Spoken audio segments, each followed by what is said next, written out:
அதிமுக பொதுச் செயலாளரும் சட்டமன்ற எதிர்க்கட்சித் தலைவருமான எடப்பாடி பழனிசாமி தமிழக முதலமைச்சர் மு.க.ஸ்டாலினுக்கு பதிலளித்து விடுத்துள்ள செய்திக்குறிப்பில், அந்த குற்றவாளி கூடாரத்தை கைது செய்தது எனது அரசு. உங்களைப் போல திமுக அனுதாபி என்பதால் காப்பாற்ற துடிக்கவில்லை.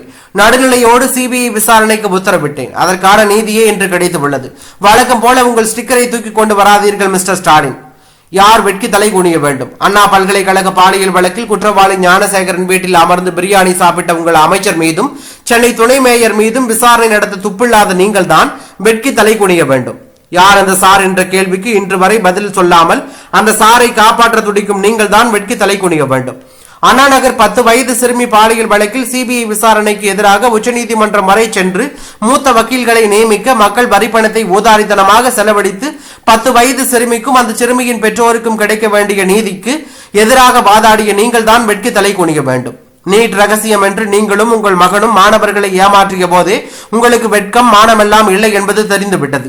இருப்பினும் கொஞ்சமாவது மனசாட்சி இருந்தால் உங்கள் ஆட்சியில் பெண்கள் வெளியிலேயே வர முடியாத அவல நிலை இருப்பதையும் நாள்தோறும் பதியப்படும் போக்சோ வழக்குகளையும் பார்த்து கொஞ்சமாவது வெட்கி தலை குனியுங்கள் என்று எடப்பாடி பழனிசாமி தெரிவித்துள்ளது பரபரப்பை ஏற்படுத்தியுள்ளது.